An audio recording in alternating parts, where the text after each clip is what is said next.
Selamat berjumpa kembali dengan program pelajaran Alkitab melalui buku pelajaran Sekolah Sahabat. Ya, ini lanjutan dari kemarin hari Minggu dari penerimaan terhadap Injil.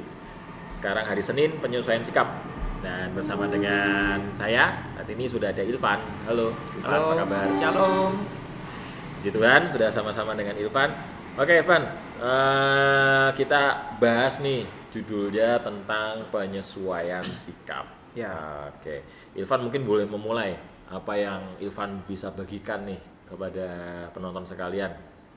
Oke, di pelajaran kita di hari Senin tentang penyesuaian sikap dari judulnya sih sebenarnya udah simple ya, maksudnya kalau kita boleh belajar di pelajaran-pelajaran kemarin kan bagaimana kita menjangkau melalui kesaksian, maksudnya melalui apa yang boleh kita bagikan kepada orang-orang itu. Kalau ini bagaimana sikapnya supaya apa yang kita bagikan itu boleh sampai pada orang-orang itu juga. Yeah. Dan di sini lebih spesifik lagi ketika kita menyesuaikan sikap kepada orang yang mungkin sudah seperti benar-benar minta ampun atau benar-benar memohon lah.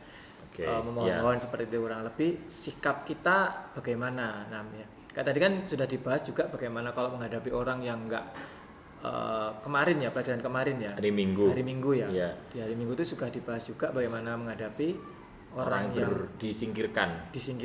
Nah, kita harus seperti kita kalau biasanya udah mengenal kebenaran ya kan paling benar seperti itu. Nah, di sini kita harus menghindari orang-orang yang disingkirkan karena ya betul. Nah, di sini kita harus seperti yang merendahkan diri sebagaimana seperti yang Yesus telah ajarkan, telah contohkan seperti di dua kisah di pelajaran kita hari Senin ini. Nanti kita bahas di kisahnya dua wanita ini. Jadi kita bahas tentang ini ya, seorang perempuan di Kanaan dan wanita yang membasuh kaki Yesus ini Maria Magdalena ya. Iya, pakai minyak yang mahal, minyak narwastu itu. Jadi bagaimana Yesus menyesuaikan sikapnya kepada dua wanita ini yang akan menjadi pokok pelajaran kita ya. Iya, yang poin-poin utama. Kan beda soalnya ya, karena Yesus ini mungkin Evan boleh jelasin nggak ya nanti sama kita ya, bisa tolong jelasin. Jadi emang sih Yesus itu kan beda banget ya. Ketika sama wanita Kanaan ya, orang Kanaan ini di Matius 15 ini, Yesus tuh kayaknya keras di awal. Betul. Ya kan? Betul. Karena Yesus itu kayak nolak. Iya, seperti awalnya seperti menolak. Terlihat menolak kan. Yesus kata enggak apa tahu. Cuman karena si ini malah justru imannya semakin kuat kan si perempuan ini. Cuman kalau beda, ini Yesus awalnya menolak. Nah, ini sama perempuan yang satu lagi yang membasuh kaki Yesus dengan minyak dan dibasuh dengan rambutnya ini, Yesus lebih malah menunjukkan kasihnya. Jadi langsung reaksinya berbeda. Nah, ini apa yang bisa kita pelajari dari kedua reaksi Yesus yang berbeda ini? Mungkin kalau kita boleh bayangin mungkin orang Kanaan ya sifatnya mungkin kayak orang Jawa, orang Batak, atau orang beda itu. Orang keras, dari orangnya timur, keras ya, orang dari timur bisa keras ya.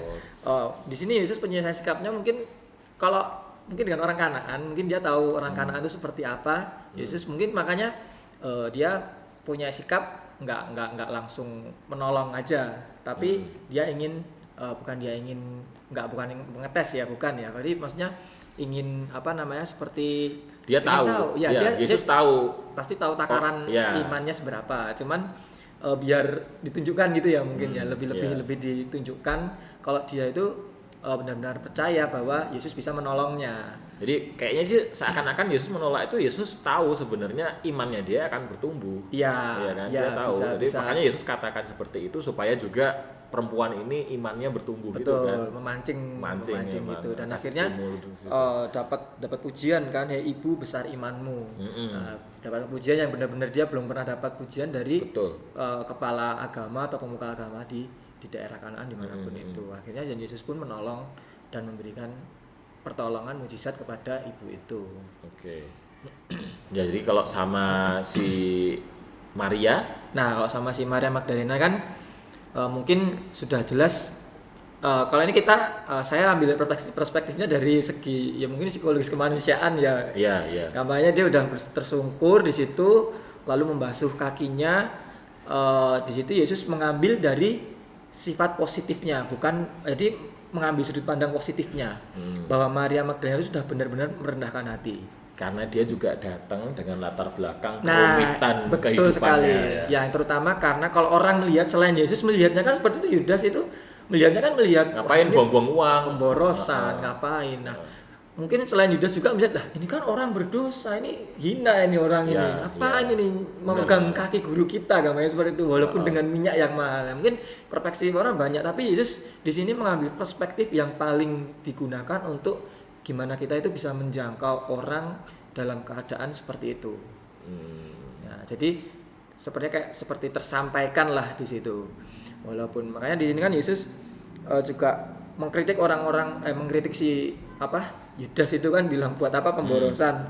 Tapi di sini Yesus malah memuji dan menyetujui tindakan Maria Magdalena.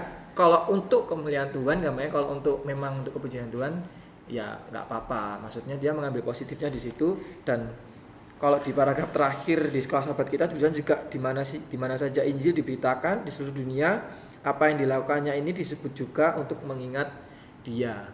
Ya, apa yang dia lakukan seperti itu bisa menjadi simbol supaya boleh diingat juga kan. Berarti kayak ya memang sih akhirnya kisah ini menjadi sebuah kisah yang sangat mengena kan. Ya, kita semua sampai di zaman sekarang ini kan kita pasti kisah ini banyak menjadi pelajaran untuk kita pada saat ini. Jadi udah boleh nggak sih sebenarnya disimpulkan bahwa sebenarnya poin dari pelajaran hari Senin tentang penyesuaian sikap ini tentang bagaimana kita harus adjust sikap kita, harus adjust sikap itu kan kalau minggu lalu ya kita Senin minggu lalu pas 17 Agustus minggu lalu itu sikap itu adalah lebih kepada mindset, ya kan, lebih kepada pemikiran kita. Betul. Baru nanti mempengaruhi tindakan, perkataan, ucapan kita. Betul. Kan.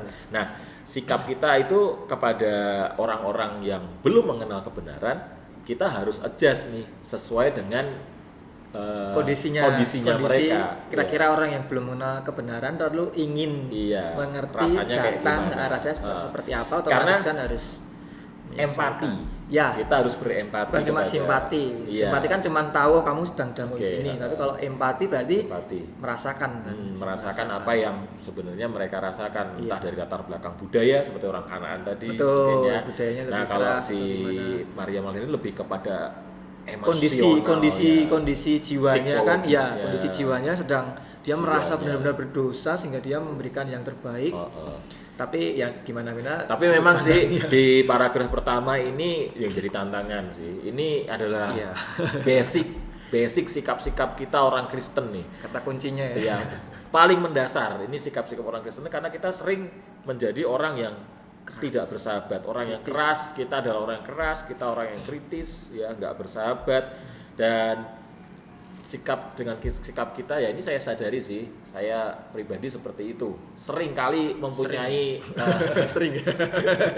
Iya, saya akui. Jadi ini memang nature-nya, alaminya kita. Saya nggak tahu, mungkin orang berbeda. Tapi saya lihat secara umum saya pribadi juga seperti itu. Sehingga itu akan membuat kita ditolak. Orang nggak menerima, kita nggak mudah masuk. Tidak mudah memenangkan hatinya. Nah, ya kita kayak bangun tembok di depan orang itu. Even bahkan dikatakan gini, bahkan sekalipun kalau kita kasih kesaksian, bercerita tentang kehidupan kita, itu yang masuk itu dikit. Impact-nya nggak besar. Jadi kalau kita lebih punya sikap positif ya, percaya, hati. Ya, punya kepercayaan dan pemahami. Dan ini tadi menyesuaikan ya. Empati. Ya, berempati, bisa mengerti. Menyesuaikan sikap pemikiran kita terhadap orang itu. Nah, kita pasti ya sama seperti Yesus sih diterima. Jadi memang kita tuh harus mencontoh bener-bener ya. Ya kayak sahabat kan, kayak persahabatan lah. Contohnya jadi seorang persahabatan. Misalnya kita bersahabat. Ya, saudara sih kita.